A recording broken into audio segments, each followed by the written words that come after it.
Between the two of them, they spent more than 85 years in prison for crimes they did not commit. State law allows Charles Ray Finch and Ronnie Long to be compensated, but without a signature from the governor, that will not happen. Thank you.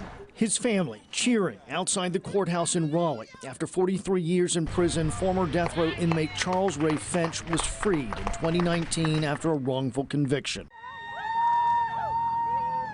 More cheers just last week as Ronnie Long was also freed after 44 years due to a wrongful conviction. Those battles have been won, but both men now fighting for a pardon. I would say that these men are deserving individuals whose lives were taken away from them by the state of North Carolina, and in many instances by misconduct by state actors on behalf of the state of North Carolina, and that they're deserving to have the opportunity to gain some stability and security into the future. The issue of clemency is paramount. Without it, they can't be reimbursed for the time they were in prison. Finch in his 80s and Long in his 60s aren't exactly able to join the workforce. Finch's payout would be in excess of $700,000. It's all up to Governor Cooper, but Cooper's record is not encouraging to the attorney who got both men free. Regrettably, Governor Cooper hasn't acted in a single clemency case, whether or not it's a pardon request, a commutation request, or a reprieve being requested, that are all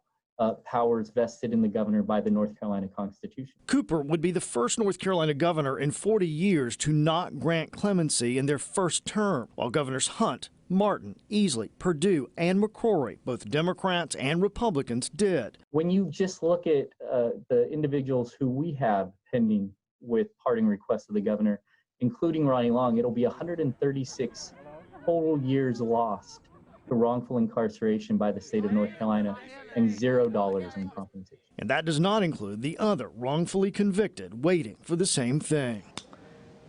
So state law does set the amount of compensation at $50,000 a year that was spent in prison with a cap of $750,000. I did ask the governor's clemency office for the total amount of people with pending cases. I also asked the governor's office for a response. At this point, no response.